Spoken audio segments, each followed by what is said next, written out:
If you want to know what we're afraid of not being heard. And then we're afraid that when we're heard, nothing is done. That's the worst thing that could happen to this country. What is happening there is nothing.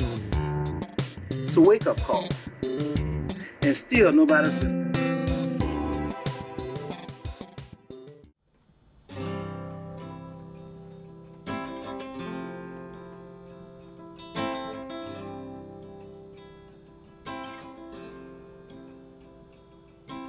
Woke up in the morning,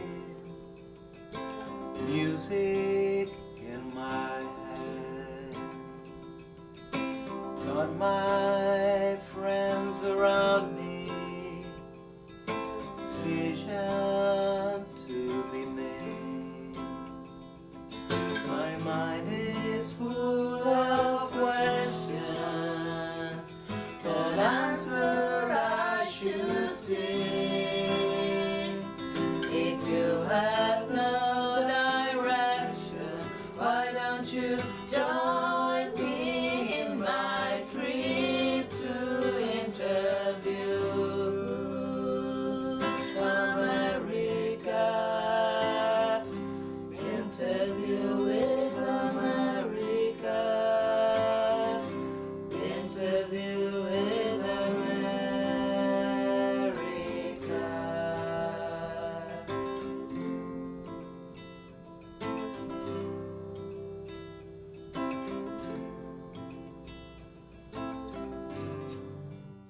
Well, as far as the situation, I mean, it's sad. I hope it ends soon. Hope the killing stops on both sides. War is wrong. War is wrong. Okay, war on that kind of level is wrong, period, because you got a bunch of different nations. It's just like each nation represents, let's say, one person, okay? Now, let's just take that for an example. Who says people can't work together to make things better for themselves? Right. You know what I'm saying? We all need to stand behind our government right now. Yeah.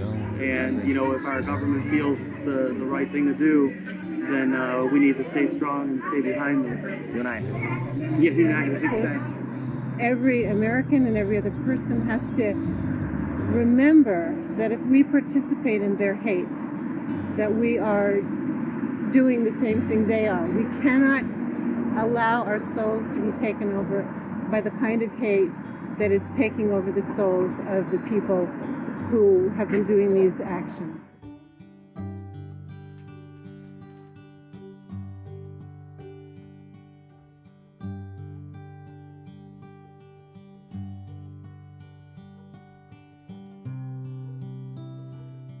Mosquito dog park.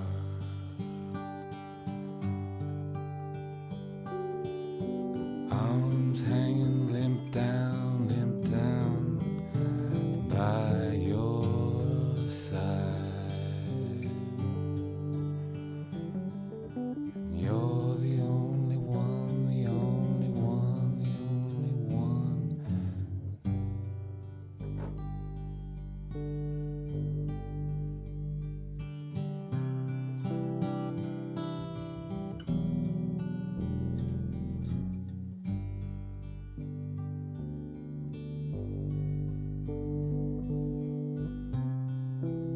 And she's not usual. She can run like spring.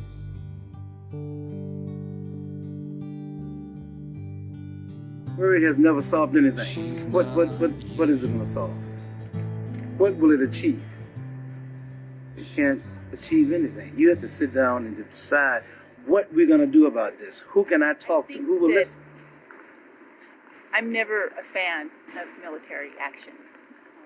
In the big picture, I don't think it's ever a good thing, but I think there are circumstances in which I certainly can't think of a more effective way to counter, this sort of thing. I suppose there's a point at which certain people play by certain rules, and you got to kind of go to their level. I don't think that there's any way to resolve this conflict diplomatically. Do you think that's necessary? Yes, I don't see that there's any option.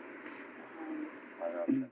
absolutely ridiculous today as far as that goes, but nothing you can do except Fight back. fight back.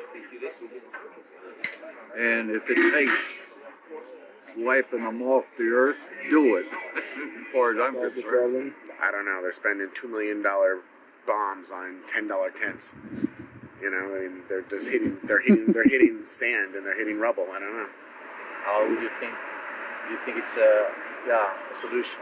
Would it solve the problem if I could just get to The targets? solution is to invigorate the Afghanistani people and the Pakistani people and give them jobs and not have them depend on terrorism in present ways. Economic reforms in the countries is the solution.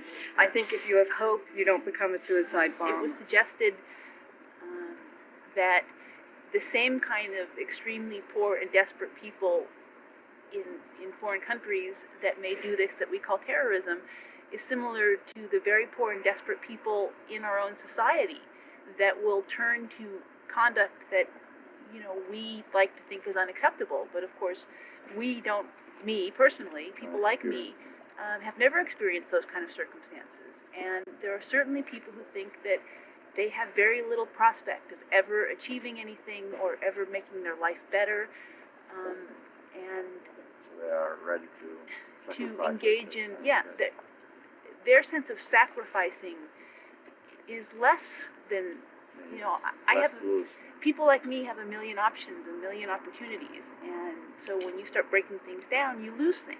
But if you don't feel that you share in those opportunities or those options, then tearing them down isn't a loss for you. I don't think there's a lot of needy people in America. No? I don't think so. Why? I mean, if you're talking about like crippled, you know, we need to make sidewalks accessible to wheelchairs, that kind of a thing, everything can be better.